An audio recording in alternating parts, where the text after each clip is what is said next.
iSPACE, the STEM Learning Place, is a field trip destination for students, provides programs as outreach to schools and after-school programs, offers summer camps, conducts family and corporate programs, and also offers educator professional development sessions.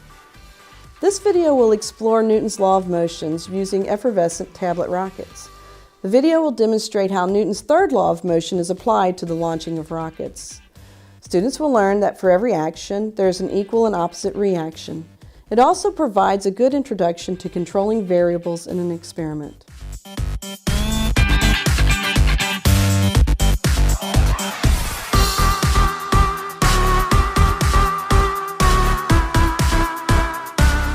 Okay, so our next experiment we're going to talk about is launching rockets. Who's seen a rocket launch before? Oh wow. What kind of rocket launches have you seen? Little model rockets. Okay, model rockets, those are cool. Always fun to watch those go. Anybody seen a big rocket ever launched with NASA? Did you see one go, Jim? Yes, Yeah. I've seen several actually. Very good. Very cool. Cool. Well, to get a rocket to go, does anybody know how the rocket goes? What does it use to make it go? What makes it go? Yeah. Gases. Very good. So we have gases that are going to be coming out of the rocket engine, the nozzle of it, and when that gas goes down, the rocket should go the opposite direction, which would be up. Okay, and that has to do with some other science laws of motion. Sir Isaac Newton, you may know who he was? Sir Isaac Newton? Who's Sir Isaac Newton? He's a scientist, and he studied about and talked about laws of motion, how things move. And we got 3 laws of motion that we talk about and learn about in school. And one of them is really an object at rest will stay at rest, okay? Or an object in motion will stay in motion unless a force acts on it. So if I set that bottle there, that bottle's just going to stay there because there's not a force acting on it to get it moving or anything right now. Now if I were to push this bottle, give it a little shove, a little force on it, I'm going to get that bottle moving, and according to Sir Isaac Newton, that bottle will move forever unless a force acts on it. So you ready to catch it on the end when I get it going? Okay, get ready. Here we go. Ready, set, and ooh, I didn't even make it to you. Why didn't it make it to you? What stopped it? You have any ideas? What do you think? What do you think? Gravity. And friction. Because friction, it wasn't rubbing, it wasn't slippery on the bottom, so it wouldn't go on and on. Okay, so you said gravity too. Now gravity's pulling down on it, that's true, but the table's also exerting a force pushing back up on it. But what was going on is when I moved it, you said another word, and that word was friction. Rub your hands together really hard and fast. What do you feel? Heat, okay? So when we rub that, those molecules are bounce together, we get a lot of heat off that. There's a lot of friction. It stops it from moving. That's that thing that's acting on it. That's his first law. His second law has to do with an elephant and a mouse and a skateboard. That sound like fun? Yeah. So here's the thing. If you put an elephant on a skateboard and a mouse on a skateboard, I don't know why you'd do that, but if you did, which one would be easier to get moving? The mouse or the elephant? Mouse. The mouse. More importantly, which one would be harder to stop if it's coming right at you? Elephant. The elephant, okay. So that's the second law of motion. But today we're really going to concentrate on the third law of motion, which is, for every action, there's an equal and opposite reaction. You know that, don't you, today? Okay. So for every action or thing that happens, there's an equal. We can say equal, it's balanced on each side, such as a math equation. 2 plus 2 equals 4. So it's balanced on both sides. So we have an equal and opposite, and you know what opposites are. If I say up, you say Down. right, in, Out. so you know opposite. So for every action, there's an equal and opposite reaction. For example, I have a balloon here. I'm going to make this a rocket first, okay? So I'm filling it up with what?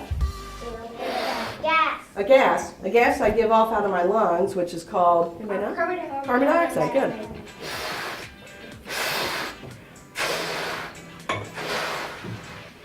Are you worried? So if I have a gas in here, and gases want to go to an area of lower pressure. If you remember when we did the windbag experiment, that the moving air created an area of low pressure and the air wanted to go to it from the room. And same thing here, I've created an area of high pressure in here by putting the gas in this balloon. And now I would like to get out of the balloon and fill up this whole room because there's lower pressure out here in the room than there is in the balloon. And the balloon's elastic, so it wants to push that gas out too. So if I let this go, the gas is going to come out of the balloon nozzle, correct? And then my rocket is going to go up. So let's watch with our scientific eyes and see what this balloon does and see if Sir Isaac Newton is correct with that little law of motion that he has. You ready? 3, 2, 1. Oh, well, sort of okay. What do you think? Did it do what he said? Yeah. It went up and Up and then out, and everybody kind of agree, sort of maybe it was right? Okay. Well, what it did to go swirly twirly, think about this, okay? If it took off, it was going up, the nozzle was pointing down. But then at some point it flipped over, but the nozzle is always in the opposite, direction. Sir Isaac Newton's correct about that, okay? So let's make a better rocket, and we're going to use something called Alka-Seltzer rockets, or use this tablet that when you add water to it, it bubbles, and bubbles are a sign of a, you tell me, a reaction, and there would be gases. Good, okay, there are gases in there. So we're going to create a gas in here in this container, okay? And I don't know if you know what this is, but a while back we used to put film in these containers because it's a film canister. So what I'm going to do, we're going to do something today, we're going to do an experiment, and we're going to change only one variable. And the variable is something I can change, okay? So I could use, I have water with blue food coloring in it. I could have used orange juice and milk and some other soft drink or something in there, but I'm not. I'm going to use water. I could crush up the tablet, or I could leave it whole, or I could add more tablet or less tablet. I could change the temperature of the water to where it's warmer or colder. But all I'm going to change today is the amount of water that we use in our experiment. So I'm always going to use this film canister. I'm always going to use a half of a tablet of this Alka-Seltzer, this effervescent tablet, okay? And when I mix that water with it, it's going to make a gas. It's going to build up pressure inside our canister, and it's going to launch like a rocket, okay? So everybody ready? You need your safety goggles on for this one, please? And I'm going to put mine on too. Okay. We don't get splashed in the eye or anything here, okay? So what I'm going to do, I'm going to go ahead and break my tablet first. I'm going to break this in half, okay? And I got half a tablet that I'm going to use each time. Okay? And I'm going to go ahead and break the other one while my hands are dry, because if my hands are wet, it starts to react in my hands. So I've got, it'll go all over the floor, won't it? Well, we might make a little mess, but science is messy, right? And fun. Okay. All right, so I'm going to pour in about half a container of water, and I've put the blue food coloring in there so hopefully you can see it a little better. Okay, so I've got a half a canister of water. And I've got half a tablet of Alka-Seltzer that I'm going to drop in here. I'm going to put my lid on very quickly. It's going to start reacting, making a gas because it's bubbling in there. And we're going to count down. Are you ready? On 5, 4, 3, 2. Whoops. Well, that was pretty good, right? I think I could do better. What do you think? Can we do better? Yeah. Yeah, I think so too. All right, so I think more would be better, don't you? No. Absolutely be better. So let's see. More would be better. More liquid, right? More, you guys like more candy? Yes. Like more recess? Yes. And more homework? No. Okay, just checking. All right, so I'm going to fill this up with more liquid this time. And I'm going to find my lid. All right, guys, ready? We're going to count down in just a moment again. We get the lid on there. Shake that up. You ready? 5, 4, 3, 2, 1. Oh. Well, that was really duddy, wasn't it? That's not better. What went wrong? What do you think went wrong? What do you think, Allison? Maybe there was more water, so it couldn't have that much gas. I think you're on the right track to a good answer there. Do you remember when we did an experiment with the balloon in the bottle earlier? Yeah.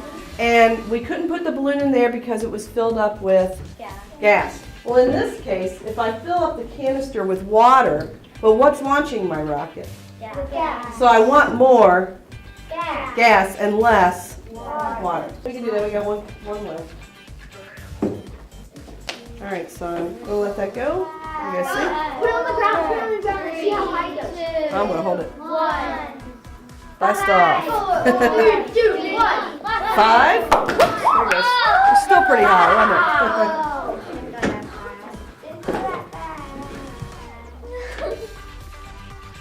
Not only is this activity lots of fun, but it allows for the control and testing of many variables. You could also measure the time to launch as opposed to height of the launch. Safety is a first with this experiment. Be sure students always wear splash goggles when conducting an experiment like this. Be sure to keep up with what's going on at iSPACE by going to our website at iSpaceScience.org, and be sure to like us on Facebook.